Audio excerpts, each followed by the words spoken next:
Lara Yeretsian, let me go to you, please. And I really want you to kind of take a position here, if you would be so kind to do that. You do criminal defense work. You're no stranger to high-profile cases. Here with this story with the finger that Johnny Depp is telling as the plaintiff, we know Amber Heard's team is defending it. We saw much of that done today with the offering of the testimony of the orthopedic surgeon who's saying, no way this injury happened the way he says it did. How do you make those arguments in close to the jury? Obviously, the first thing I would do is mention or focus on my client. I'm talking about Johnny Depp at this point and how truthful he was, how he was explaining how it happened in detail, including down to feeling the heat and the dripping and his reaction to noticing what happened to his finger. What I would focus on also is the expert that the other party has brought in. Now, how would this expert really know?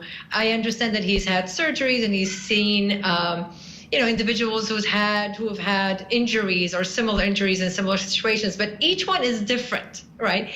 Every single one of those injuries that his patients have had would have happened under different circumstances. Does he know how she hurled that bottle?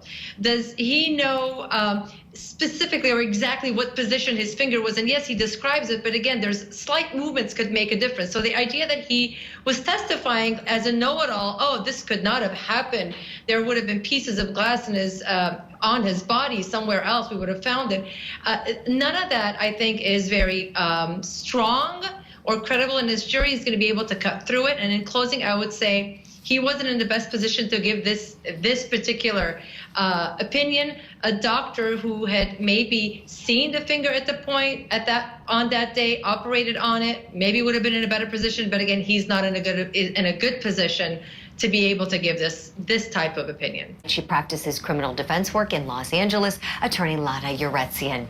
Okay, Lara, one thing about being a trial attorney is you're able to look at any side of the case and make it your own and make arguments for that side. And here at Court TV, you know, we're not on anybody's team. We're not on Team Depp. We're not on Team Heard. We're on Team Court TV, facts, law. We call balls and strikes. So I asked you in the last segment to take a position. I want you to do the same for me in this segment. This time, you're representing Amber Heard. Last time you were talking about representing Johnny Depp. So here, with all of these incidents of alleged abuse in this trial, right, there have been so many that Amber Heard has put forth into the record that it's really hard to even keep count. But looking at the United Kingdom case as an example, there were 14 there. The judge found 12 of them substantially true. So really, she only has to be believed on one in order to have Johnny Depp's claim against her that what she wrote in the Washington Post was untrue. So his claim would fail. So if even if he hit her just once, that makes what she said true. I could have said that more eloquently, but you know what I'm saying, Lara. So how do you make that argument to the jury? How do you get them to understand that even one punch would make her a victim of domestic violence and not make that op-ed false, as is alleged? You would basically say exactly that. You would tell the jury that you've heard her testify. She hasn't talked about one incident, but she's talked about 14, 15, whatever the number is. And you could see the impact, even when she's testifying, of what she has lived through, whether it was an embarrassing moment or was it a painful moment, was it, and there was also photographs with injuries.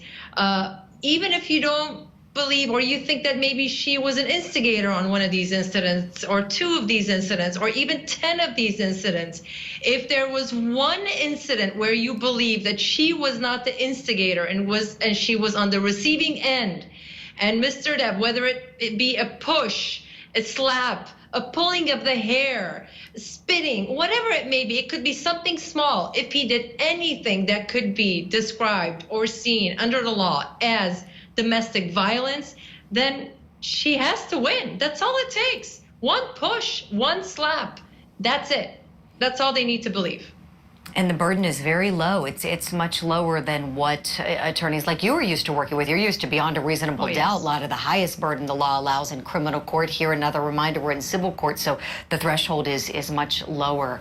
Lara Yeretsian, always great to talk with you. Thank you kindly for all of that analysis, for going along, taking the various positions to give us an idea of the arguments we might be seeing very soon here this week.